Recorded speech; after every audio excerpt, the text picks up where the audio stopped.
retrouver dans cette session d'information sur Nouveau Télé, la télé totalement vôtre. Mesdames et messieurs, voici les principaux titres de ce journal. Fin du 14e congrès ordinaire de l'Union nationale des travailleurs du Mali, UNTM, ce samedi. Au terme des travaux, c'est le secrétaire général sortant, Yacouba Katile, qui a été reconduit à la tête d'un bureau de 43 membres pour un mandat de 5 ans.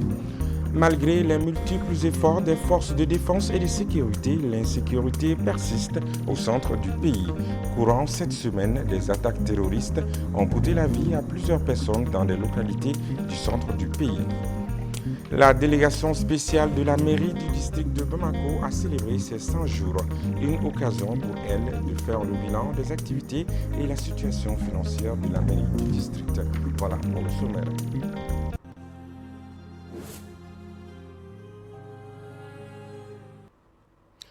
Bienvenue à tous aux informations. À l'issue du 14e congrès ordinaire de l'Union nationale des travailleurs du Mali, UNTM, tenu du 26 au 27 avril 2024 au Centre international de conférence de Bamako, le secrétaire général sortant, Yacouba Katile, a été reconduit à la tête d'un bureau de 43 membres pour un mandat de 5 ans. Avec son bureau, il promet de tout mettre en œuvre pour défendre les intérêts des travailleurs du Mali. Oumar Koïta.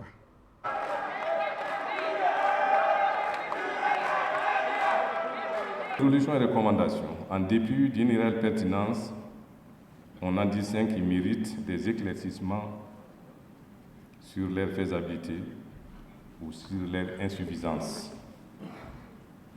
On en distingue aussi qui sont venus fort légitimement car les flous syndicales qui nous cernent semblent voulus, entretenus pour nous abrigander dans un ensemble disparate.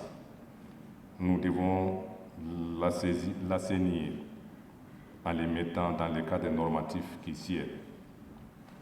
Quand l'USA et la CECI sont là, toutes les démarches possibles pour un syndicalisme national assaini, non pas unitairement imposées, seront éclaircies.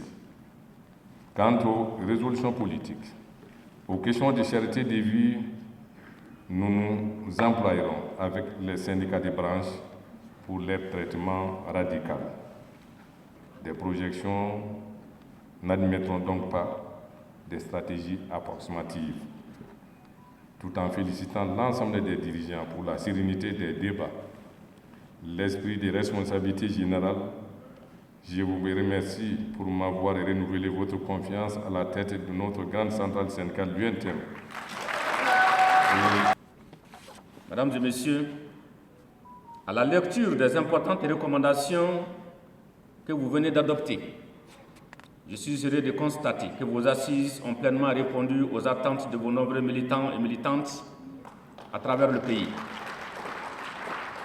Les conclusions auxquelles vous avez abouti augure bien, dans tous les cas, du partenariat dynamique que nous avons voulu instaurer dans le cadre du dialogue social en vue d'un développement économique et social harmonieux de notre pays et d'un apaisement durable du climat social.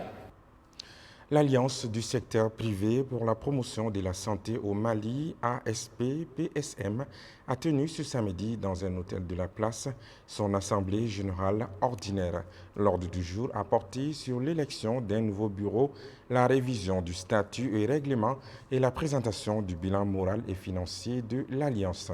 À l'issue des travaux, Dr Boureima Afo Traoré a été désigné par consensus nouveau président d'un bureau exécutif de 8 membres pour un mandat de 5 ans.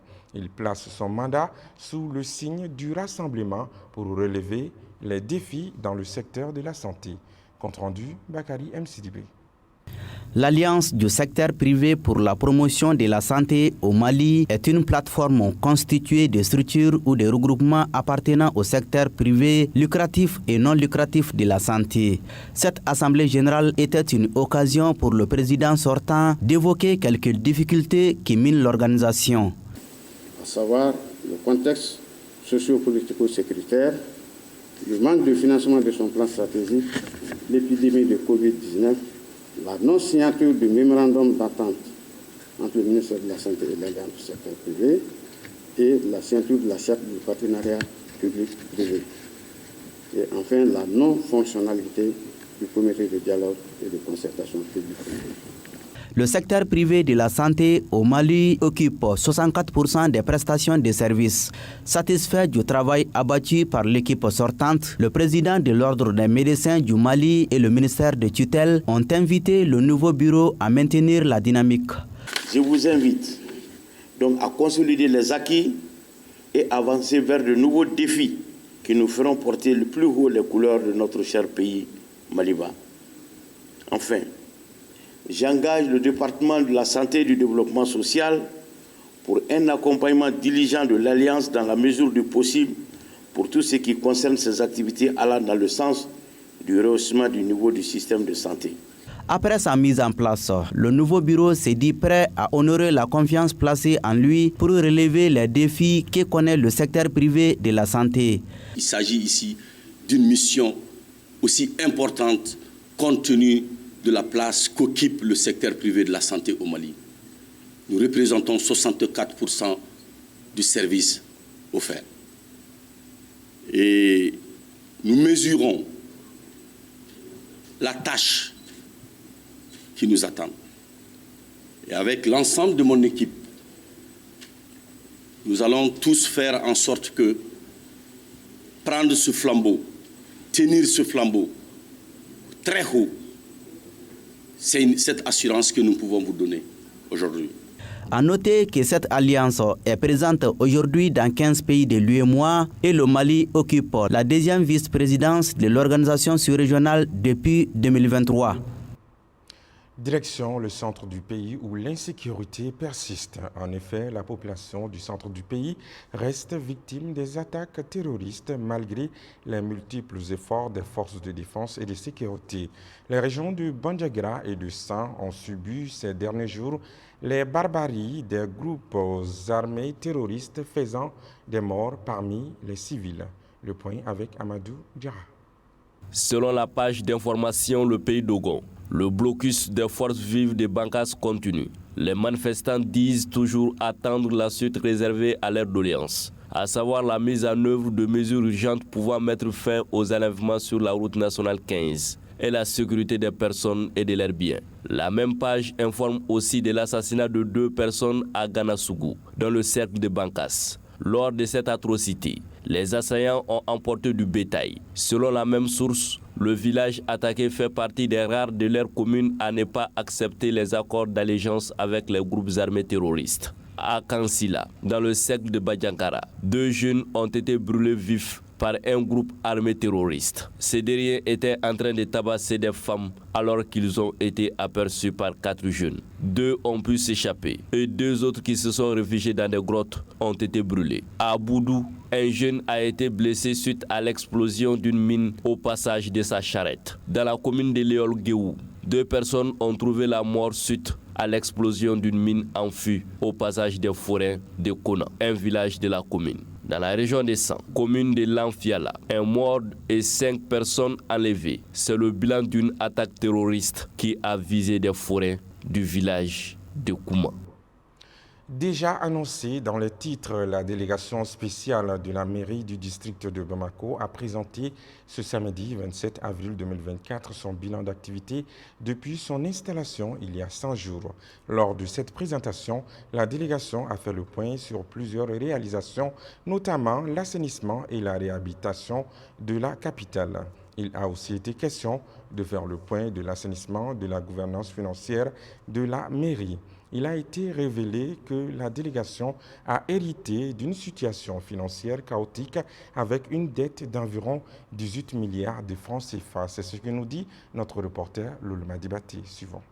La délégation spéciale de la mairie du district a 100 jours. Elle a été mise en place à la suite de la dissolution du conseil municipal pour des raisons de mauvaise gestion et de corruption. Depuis lors, la délégation dit avoir travaillé sans relâche pour redresser la situation et remettre la mairie sur les rails. Lors de la présentation de son bilan d'activité ce samedi, la délégation spéciale a mis en avant plusieurs réalisations. Le linéaire total balayé par la DSUA en 100 jours est de 180 000 mètres linéaires, soit 180 km. Par ailleurs, la production journalière des déchets liquides est estimée à plus de 100 000 mètres cubes. Durant les 100 jours, nous avons fait travailler quotidiennement 50 ou 60 manœuvres pour les opérations de désensablement et de nettoyage. La délégation spéciale a annoncé avoir découvert à son installation un endettement public environ 18 milliards de francs CFA à la mairie du district et résultant d'une gestion jugée désastreuse des finances selon les conférenciers du jour. On a ensuite expliqué que des mesures drastiques ont été prises pour assainir la situation et éviter que de tels dérapages ne se reproduisent plus à l'avenir. La délégation spéciale a hérité d'une situation financière chaotique, marquée par un endettement public d'environ 18 milliards de francs CFA, correspondant au non-paiement de factures portant sur les montants impayés des prestataires et fournisseurs de la mairie. La délégation spéciale a aussi présenté ses perspectives à court, moyen et long terme. Mobilité urbaine s'inscrit dans la politique de Bamako sans moto, avec l'avènement des réseaux de bus et de tramways dans tout le district de Bamako. Les marchés, changer de paradigme en optant pour la construction de grands malls ou grands centres commerciaux de 4 à 6 niveaux au marché central et à Sogoningo Place.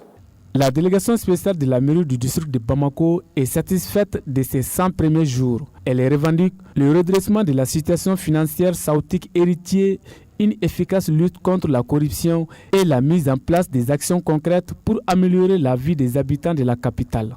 Il reste à voir comment ces efforts seront poursuivis et consolidés dans les mois à venir. Le vrai jugement appartient aux Bamakois. Sur un tout autre plan, Audicel, en collaboration avec l'Organisation internationale du droit au développement, IDELO, a organisé un atelier de sensibilisation d'une centaine de personnes sur la notion de violence basée sur le genre. L'objectif visé, selon les organisateurs, est d'approfondir les connaissances des participants sur les conséquences des violences basées sur le genre et les moyens de saisine de la justice. C'était ce samedi 27 avril dans la salle de conférence de la Chambre de commerce et d'industrie de Mopti. Moussa Traoré, Soumaïla Aya pour les détails. En effet, le 27 avril 2024 s'est tenue à Mopti une séance de sensibilisation de masse des populations de la région de Mopti sur les VBG avec la participation active des acteurs et dans les dialectes du milieu. On prépare à l'activité les défenseurs des droits humains, des points focaux genre, des magistrats et la communauté. Organisée par l'ONG Audicel en collaboration avec l'Organisation internationale du droit au développement IGLO, la rencontre avait pour objectif d'approfondir les connaissances des participants sur les conséquences des violences basées sur le genre. On est là ce matin pour cette activité, pour essayer de sensibiliser les populations pour comment est-ce qu'ils peuvent avoir accès à la justice facilement. Et savoir aussi qu'est-ce que les VBG et comment est-ce que de lutter contre les VBG. En tant que femme leader, je vais sensibiliser. Ce n'est pas seulement les VBG, parce que nous avons eu à rencontrer le procureur. Il nous a parlé des aspects de la justice. En tant que femme, comment aborder la justice, comment gérer les cas au niveau de la justice. Compte tenu de l'importance de cette activité, les autorités judiciaires apprécient ce cadre régional de concertation qui va contribuer, selon elles, à traiter et à réduire les violences basées sur le genre et proposer des perspectives d'avenir de saisine de la justice. Avoir des créneaux de ce genre pour expliquer aux gens comment est-ce que la justice peut être saisie et après sa saisine, comment elle peut procéder, vraiment, elle ne peut être que salutaire dans un contexte de ce genre. Maintenant, en ce qui concerne l'accès à la justice, nous avons expliqué aux gens comment accéder à la justice en cas de violation ou d'abus de droit. Donc les voies par lesquelles il faut passer pour accéder à la justice. Une fois accéder à la justice, comment la justice procède, voilà en gros ce qu'on a expliqué. à ceux qui étaient présents dans cette salle. Cette session a aussi permis de recycler les connaissances des participants relativement aux modalités de prise en charge globale des victimes et survivantes de violences basées sur le genre VBG, ainsi que les circuits de référencement. L'initiative s'inscrit dans la suite logique des activités du projet d'appui intégré au système de justice pénale dans les régions de Mopti et Badiangara. Le groupe Citoyenneté et Droits Humains a lancé ce samedi à la Cité des Enfants de Bamako l'édition 2023-2024 de la finale nationale de concours Jeunesse et Citoyenneté, Éducation à la paix, au civisme et au vivre ensemble, couplé au lancement du livre intitulé « Je suis citoyen ». Ce concours a pour but de renforcer les valeurs citoyennes chez les enfants. Gabriel Keita. Renforcer la conscience citoyenne, civique et patriotique de la jeunesse malienne pour faire d'elle des citoyens responsables et des acteurs du changement au Mali. Tels sont entre autres les objectifs du concours Jeunesse et Citoyenneté initié par le groupe Citoyenneté et Droits Humains. À travers cette initiative, le GCDH veut contribuer à l'éveil de l'esprit et de conscience sur la jeunesse en leur expliquant les valeurs citoyennes et culturelles. Au programme de cette compétition, plusieurs activités sont prévues. Nous allons procéder à la formation sur la citoyenneté à travers 3 modules, dont le premier module, c'est l'engagement citoyen et civique. Le deuxième module, c'est sur les symboles de l'État, d'ailleurs qui sera animé par le ministère de la Justice. Et le troisième module, c'est sur la paix et réconciliation, qui sera également animé par l'association. Donc demain matin, on va se retrouver à Kalabankoro avec la plantation de 600 arbres, avec l'ensemble des participants. Engagé pour la réforme de l'État, le parrain de la cérémonie félicite et encourage les organisateurs pour l'initiative. L'association Groupe Citoyenneté et Droits Humains a bien voulu que je sois le parrain de la cérémonie du concours en cours et donc nous avons accepté à juste titre d'accompagner cette activité parce qu'elle met les questions citoyennes, de construction citoyenne, d'éducation aux valeurs au cœur de son programme et fait en sorte que notre jeunesse puisse être informée des différentes actions publiques. Présent à la cérémonie de lancement de la finale nationale de concours Jeunesse et Citoyenneté, Éducation à la paix, au civisme et au vivre ensemble, le représentant du ministre de la Jeunesse a salué l'initiative à sa juste valeur. Ce concours qui a réuni en tout cas plus de 600 jeunes à travers le pays, mais également à travers les différentes académies, permettra sans nul doute d'intégrer les valeurs, les principes et la vision des plus hautes autorités de la transition qui ont besoin de ça comme un facteur en tout cas indispensable par rapport à la refondation de l'État. A noter que pour ce concours, les participants sont venus de 12 académies, dont 25 participants par académie. Ainsi s'achève ce journal. Merci à vous de l'avoir suivi avec attention. Les marques du fouillet disparaissent, mais les traces des injures, jamais. Proverbe africain, excellent week-end à tous. À bientôt.